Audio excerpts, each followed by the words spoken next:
بسم اللہ الرحمن الرحیم۔ السلام علیکم۔ اب تک حضور صلی اللہ علیہ وسلم کو خدا کی طرف سے صرف یہ حکم تھا کہ تبلیغ کے ذریعے لوگوں کو اسلام کی دعوت دیتے رہیں اور مسلمانوں کو کفار کی ایذاؤں پر صبر کا حکم تھا۔ اسی لیے کافروں نے مسلمانوں پر بڑے بڑے ظلم و ستم کے پہاڑ توڑے، مگر مسلمانوں نے انتقام کے لیے کبھی ہتھیار نہیں اٹھایا، بلکہ ہمیشہ صبر و تحمل کے ساتھ کفار کی ایذاؤں اور تکلیفوں کو برداشت کرتے رہے۔ لیکن ہجرت کے بعد جب سارا عرب اور یہودی ان مٹھی بھر مسلمانوں کے جانی دشمن ہو گئے اور ان مسلمانوں کو فنا کی گھاٹ اتار دینے کا عزم کر لیا، تو خداوند قدوس نے مسلمانوں کو یہ اجازت دی کہ جو لوگ تم سے جنگ کی ابتدا کریں ان سے تم بھی لڑ سکتے ہو۔ چنانچہ 12 صفر 2 ہجری تاریخ اسلام میں وہ یادگار دن ہے جس میں خداوند پروردگار نے مسلمانوں کو کفار کے مقابلے میں تلوار اٹھانے کی اجازت دی اور یہ آیت نازل فرمائی، جن سے لڑائی کی جاتی ہے مسلمان ان کو بھی اب لڑنے کی اجازت دی جاتی ہے، کیونکہ وہ مسلمان مظلوم ہیں اور خدا ان کی مدد پر یقیناً قادر ہے۔ بہرحال 2 ہجری میں مسلمانوں کو اللہ کی طرف سے کفار سے لڑنے کی اجازت دے دی گئی، مگر ابتدا میں یہ اجازت مشروط تھی، صرف انہی کافروں سے جنگ کرنے کی اجازت تھی جو مسلمانوں پر حملہ کریں۔ مسلمانوں کو ابھی تک اس کی اجازت نہیں ملی تھی کہ وہ جنگ میں اپنی طرف سے پہل کریں، لیکن حق واضح ہو جانے اور باطل ظاہر ہو جانے کے بعد حضور صلی اللہ علیہ وسلم اور آپ کے اصحاب اپنا سب کچھ مکہ میں چھوڑ کر انتہائی بے کسی کے عالم میں مدینہ میں چلے آئے تھے۔ چاہیے تو یہ تھا کہ کفار مکہ اطمینان سے بیٹھ رہتے کہ ان کے دشمن رحمت عالم اور مسلمان ان کے شہر سے نکل جائے، مگر ہوا یہ کہ ان کافروں کے غیظ و غضب کا پارا اتنا چڑھ گیا کہ اب یہ لوگ اہل مدینہ کے بھی دشمن جان بن گئے۔ چنانچہ ہجرت کے چند روز بعد کفار مکہ نے رئیس انصار عبداللہ بن ابی کے پاس دھمکیوں سے بھرا ہوا ایک خط بھیجا۔ عبداللہ بن ابی وہ شخص ہے کہ واقعہ ہجرت سے پہلے تمام مدینہ والوں نے اس کو اپنا بادشاہ مان کر اس کی اطاعت پرسی کی تیاری کر لی تھی، مگر حضور صلی اللہ علیہ وسلم کے مدینہ تشریف لانے کے بعد یہ اسکیم ختم ہو گئی۔ چنانچہ اسی غم و غصہ میں عبداللہ بن ابی عمر بھر منافقوں کا سردار بن کر اسلام کی بے خونی کرتا رہا اور اسلام اور مسلمانوں کے خلاف طرح طرح کی سازشوں میں مصروف رہا۔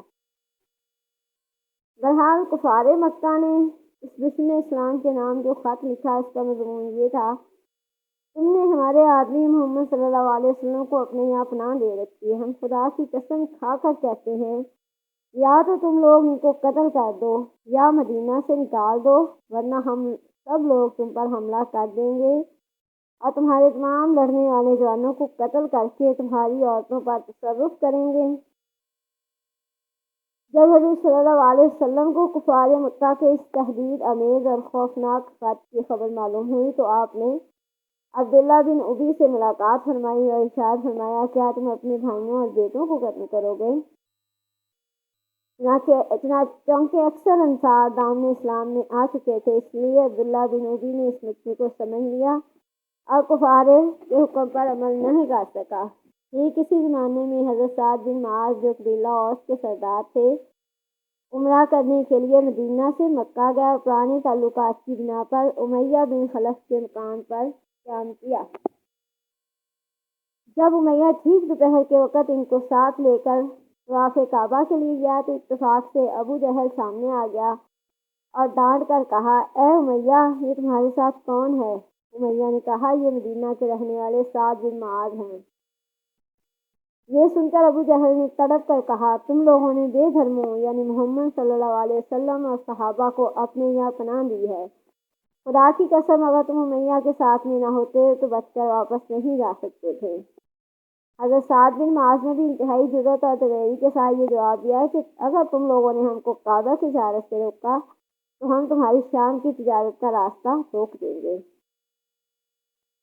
کفار مکہ نے صرف انہی دھمکیوں پر بس نہیں کیا بلکہ وہ مدینہ پر حملے کی تیاریاں کرنے لگے اور حضور صلی اللہ علیہ وسلم اور مسلمانوں کے قتل عام کا منصوبہ بنانے لگے۔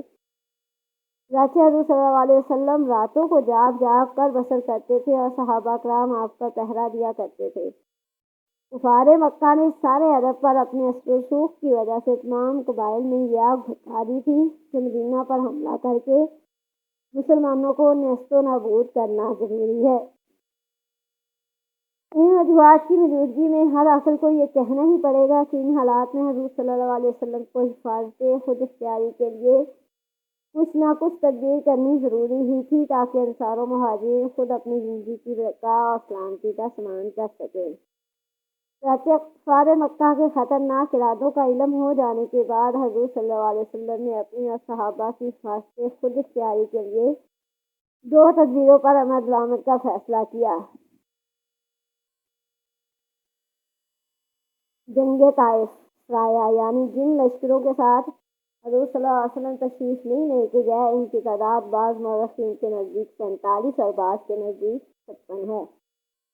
امام بخاری نے محمد بن اسحاق سے روایت کیا ہے کہ سب سے پہلے غزوہ ابوا اور سب سے آخری غزوہ تبوک ہے، اور سب سے پہلا سریہ جو مدینہ سے جنگ کے لیے روانہ ہوا وہ سریہ حمزہ ہے۔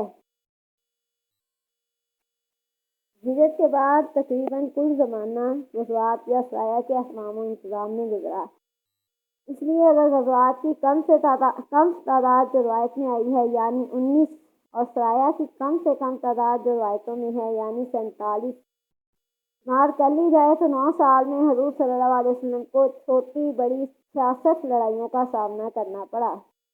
لہذا غزوات و سرایہ کا عنوان حضور صلی اللہ علیہ وسلم کی سیرت مقدسہ کا بہت ہی عظیم الشان حصہ ہے، اور بحمد تعالیٰ ان تمام غزوات و سرایہ ان کے وجوہ و اسباب کا پورا احوال اسلامی تاریخوں میں مذکور و محفوظ ہے۔ سریہ حمزہ کی ہم بات کریں گے کہ حضور اقدس صلی اللہ علیہ وسلم نے ہجرت کے بعد جب جہاد کی آیت نازل ہو گئی تو سب سے پہلے جو ایک چھوٹا سا لشکر کفار کے مقابلے کے لیے روانہ فرمایا، اس کا نام سریہ حمزہ ہے۔ حضور صلی اللہ علیہ وسلم نے اپنے چچا حضرت حمزہ بن عبد المطلب کو ایک سفید جھنڈا عطا فرمایا اور اس جھنڈے کے نیچے صرف 30 مہاجرین کو ایک لشکر کفار کے مقابلے کے لیے بھیجا جو 300 کی تعداد میں تھے، اور ابو جہل ان کا سپہ سالار تھا۔ حضرت حمزہ رضی اللہ عنہ سیف البحر تک پہنچے اور دونوں طرف سے جنگ کے لیے صف بندی بھی ہو گئی، لیکن ایک شخص مجدی بن عمرو جہلی نے جو دونوں فریقوں کا حلیف تھا بیچ میں پڑ کر لڑائی موقوف کرا دی۔ اس کے بعد سریہ عبیدہ بن الحارث اسی سال 60 یا 80 مہاجرین کے ساتھ حضور صلی اللہ علیہ وسلم نے حضرت عبیدہ بن الحارث کو سفید جھنڈے کے ساتھ امیر بنا کر رابغ کی طرف روانہ فرمایا۔ اس سریے کے علمبردار حضرت مصعب بن اساسہ تھے، اور جب یہ لشکر ثنیہ مرہ کے مقام پر پہنچا تو ابو جہل کے لڑکے اکرمہ کی کمان میں 200 کفار قریش جمع تھے۔ دونوں لشکروں کا سامنا ہوا۔ حضرت سعد بن ابی وقاص نے کفار پر تیر پھینکا۔ یہ سب سے پہلا تیر تھا جو مسلمانوں کی طرف سے کفار مکہ پر چلایا گیا۔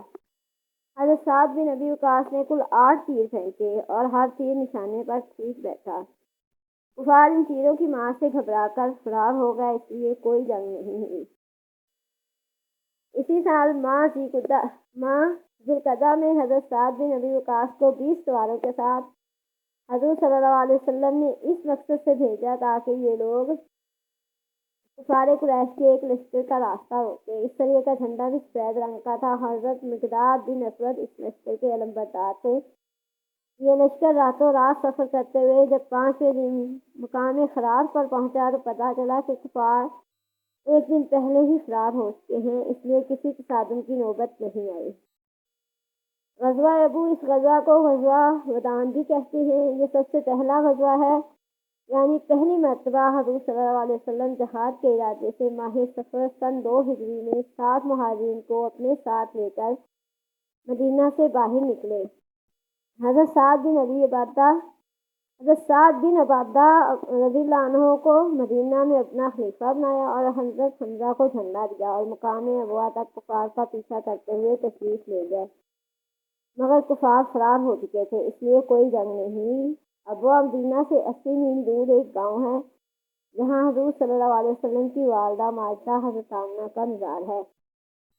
یہاں چند دن ٹھہر کر قبیلہ بنو زمرہ کے سردار مخفی بن عمرو زمری سے امداد و باہمی کا ایک تحریری معاہدہ کیا اور مدینہ واپس تشریف لائے۔ اس غزوے میں 15 دن آپ مدینہ سے باہر رہے۔ غزوہ بوات ہجرت کے 13ویں مہینے سن 2 ہجری میں مدینہ پر حضرت سعد بن معاذ کو حاکم بنا کر 200 مہاجرین کو ساتھ لے کر حضور صلی اللہ علیہ وسلم جہاد کی نیت سے روانہ ہوئے۔ اس غزوہ کا جھنڈا بھی سفید تھا اور علم بردار حضرت سعد بن ابی وقاص تھے۔ اس غزوہ کا مقصد کفار مکہ کے تجارتی قافلے کا راستہ روکنا تھا۔ اس قافلے کا سردار عمرو بن خلف حمزی تھا اور اس کا قافلے میں 100 قریشی کفار اور 2500 اونٹ تھے۔ حضور صلی اللہ علیہ وسلم اس قافلے کی تلاش میں مقام بوات تک تشریف لے گئے، مگر کفار قریش کا کہیں سامنا نہ ہوا، اس لیے حضور صلی اللہ علیہ وسلم بغیر کسی جنگ کے مدینہ واپس تشریف لائے۔ اسی سال قرظ بن جابر فہری نے مدینہ کی چراگاہ میں ڈاکہ ڈالا، کچھ اور اونٹوں کو ہانک کر لے گیا۔ حضور صلی اللہ علیہ وسلم نے حضرت زید بن حارثہ رضی اللہ تعالیٰ عنہ کو مدینہ میں اپنا خلیفہ بنا کر حضرت علی کو علم بردار بنا کر صحابہ کرام کی ایک جماعت کے ساتھ وادی صفوان تک اس ڈاکو کا تعاقب کیا، مگر وہ اس قدر تیزی کے ساتھ بھاگا کہ ہاتھ نہ آیا۔ حضور صلی اللہ علیہ وسلم مدینہ تشریف لائے۔ وادی صفوان بدر کے قریب ہے، اسی لیے بعض مورخین نے اس غزوہ کا نام غزوہ بدر اولا یعنی بدر اولا رکھا ہے۔ اس لیے یاد رکھنا چاہیے کہ غزوہ صفوان اور غزوہ بدر اولا ایک ہی غزوہ کے دو نام ہیں۔ اسی سال سن 2 ہجری میں کفار قریش کا ایک قافلہ مال تجارت لے کر مکہ سے شام جا رہا تھا۔ حضور صلی اللہ علیہ وسلم 150 یا 200 مہاجرین صحابہ کو ساتھ لے کر اس قافلے کا راستہ روکنے کے لیے مقام ذی العشیرہ تک تشریف لے گئے، جو ینبوع کی بندرگاہ کے قریب ہے، مگر یہاں پہنچ کر معلوم ہوا کہ قافلہ بہت آگے بڑھ گیا ہے، اس لیے کوئی ٹکراؤ نہیں ہوا۔ مگر یہی قافلہ جب شام سے واپس لوٹا اور حضور صلی اللہ علیہ وسلم اس مزاحمت کے لیے نکلے تو جنگ بدر کا معرکہ پیش آ گیا۔ اسی سال ماہ رجب سن 2 ہجری میں حضور صلی اللہ علیہ وسلم نے حضرت عبداللہ بن جحش رضی اللہ عنہ کو امیر لشکر بنا کر مدینہ تحتی میں 8 یا 12 مہاجرین کا ایک جتھا روانہ فرمایا۔ 2 آدمی ایک اونٹ پر سوار تھے۔ حضور صلی اللہ علیہ وسلم نے حضرت عبداللہ بن جحش کو لفافے میں ایک مہر بند خط دیا اور فرمایا کہ 2 دن سفر کرنے کے بعد اس لفافے کو کھول کر پڑھنا اور اس میں جو ہدایات لکھی ہوئی ہیں ان پر عمل کرنا۔ جب خط کھول کر پڑھا تو اس میں یہ درج تھا کہ تم طائف اور مکہ کے درمیان مقام نخلا میں ٹھہر کر قریش کے قافلوں پر نظر رکھو اور صورتحال کی ہمیں برابر خبر دیتے رہو۔ یہ بڑا ہی خطرناک کام تھا، کیونکہ دشمنوں کے عین مشرق میں قیام کر کے جاسوسی کرنا گویا موت کے منہ میں جانا تھا۔ مگر یہ سب جان نثار بے دھڑک مقام نخلا پہنچ گئے۔ عجیب اتفاق تھا کہ رجب کی آخری تاریخ کو یہ لوگ نخلا پہنچ گئے اور اس دن کفار قریش کا ایک تجارتی قافلہ آیا جس میں عمرو بن الحضرمی، عبداللہ بن مغیرہ کے 2 لڑکے، عثمان بن نوفل، حکم بن کسان وغیرہ تھے۔ اونٹوں پر کھجور اور دوسرا مال تجارت لدا ہوا تھا۔ امیر سریہ حضرت عبداللہ بن جحش نے اپنے ساتھیوں سے فرمایا اگر ہم ان قافلے والوں کو چھوڑ دیں تو یہ لوگ مکہ پہنچ کر ہم لوگوں کی یا موجودگی سے مکہ والوں کو باخبر کر دیں گے۔ ہم ان لوگوں کو قتل یا گرفتار کرا دیں گے۔ اگر ہم ان لوگوں سے جنگ کریں تو آج رجب کی آخری تاریخ ہے، لہٰذا شہر حرام میں جنگ کرنے کا گناہ ہم پر لازم ہوگا۔ آخر یہی رائے قرار پائی کہ ان لوگوں سے جنگ کر کے اپنی جان کے خطرے کو دفع کرنا چاہیے۔ چنانچہ حضرت واقد بن عبداللہ تمیمی نے ایک ایسا طاق کا تیر مارا کہ وہ عمرو بن الحضرمی کو لگا اور وہ اسی تیر سے قتل ہو گیا۔ عثمان و حکم کو ان لوگوں نے گرفتار کر لیا۔ نوفل بھاگ نکلا۔ حضرت عبداللہ بن حجش اونٹوں اور ان پر لدے ہوئے مال و اسباب کو مال غنیمت بنا کر مدینہ لوٹ آئے اور حضور صلی اللہ علیہ وسلم کی خدمت میں اس مال غنیمت کا 5واں حصہ پیش کیا۔ جو لوگ قتل یا گرفتار ہو گئے وہ بہت ہی معزز خاندان کے لوگ تھے۔ عمرو بن الحضرمی جو قتل ہوا عبداللہ حضرمی کا بیٹا تھا۔ عمرو بن الحضرمی پہلا کافر تھا جو مسلمانوں کے ہاتھ سے مارا گیا۔ جو لوگ گرفتار ہوئے یعنی عثمان اور حکم، ان میں عثمان تو مغیرہ کا پوتا تھا جو قریش کا ایک بہت بڑا رئیس شمار کیا جاتا تھا، اور حکم بن کسان عمرو خزرمی کا آزاد کردہ غلام تھا۔ اس بنا پر اس واقعے نے تمام کفار قریش کو غیظ و غضب میں آگ بگولا بنا دیا اور خون کا بدلہ خون لینے کا نعرہ مکہ کے ہر کوچے بازار میں گونجنے لگا۔ در حقیقت جنگ بدر کا معرکہ اسی واقعے کا رد عمل ہے۔ چنانچہ حضرت عروہ بن زبیر کا بیان ہے کہ جنگ بدر اور تمام لڑائیاں جو کفار قریش سے ہوئی، ان سب کا بنیادی سبب عمر بن الحضرمی کا قتل ہے، جس کو حضرت واقد بن عبداللہ تمیمی نے تیر مار کر قتل کر دیا تھا۔